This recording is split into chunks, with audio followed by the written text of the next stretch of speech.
Ի վերջո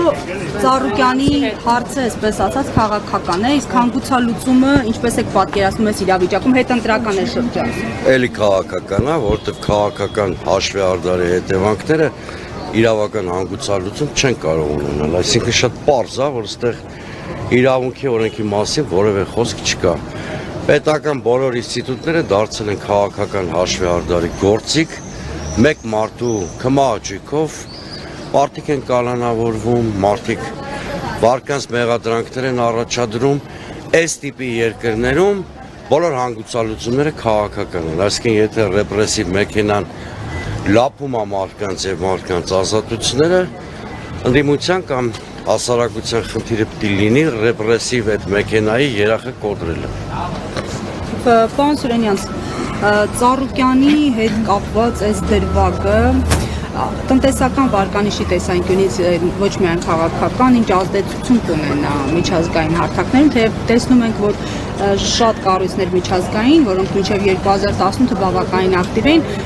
այս շրջանում պահպանում են լռություն, ամեն դեպքում արձանագրումներ անում են ինչ-որ ժամանակ օգտագործելու համար։ Ըստ ձեզ վարկանիշը ինչպես կփոխվի Հայաստանի այս դրվագներով Կարապետյանի, Ծառուկյանի եւ այլն։ Գիտեք, տեսեք, ես մի քանի օր առաջ կարդում էի Վրաստանի մասին, մեր տիպի երկիր, մեր հարևանը, էլի հետ սովետական տրամաբանությամբ արաբական մի ընկերություն 6 միլիարդի ներդրումային ծրագիր էր իրականացնում Թբիլիսիում, կառուցապատման մեգանախագծեր եւ այլն։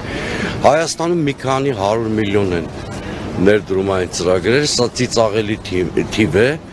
եթե չասեմ խոսում եմ ներդրումների սպառ բացակայության մասին։ Եթե ոչ ամբողջ մեկ տարվա ընթացքում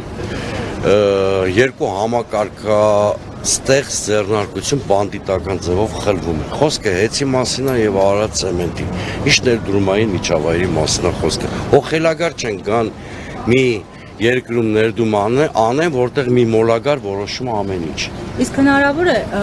հենց այս համատեքստում տեղ են ազատում այլ ցանկալի ներդրումների համար, այսինքն ներդրումների բևեռն են փոխում ռուսականից, օրինակ, ինչպես իրենք են պիտակավորում, այլ ներդրում։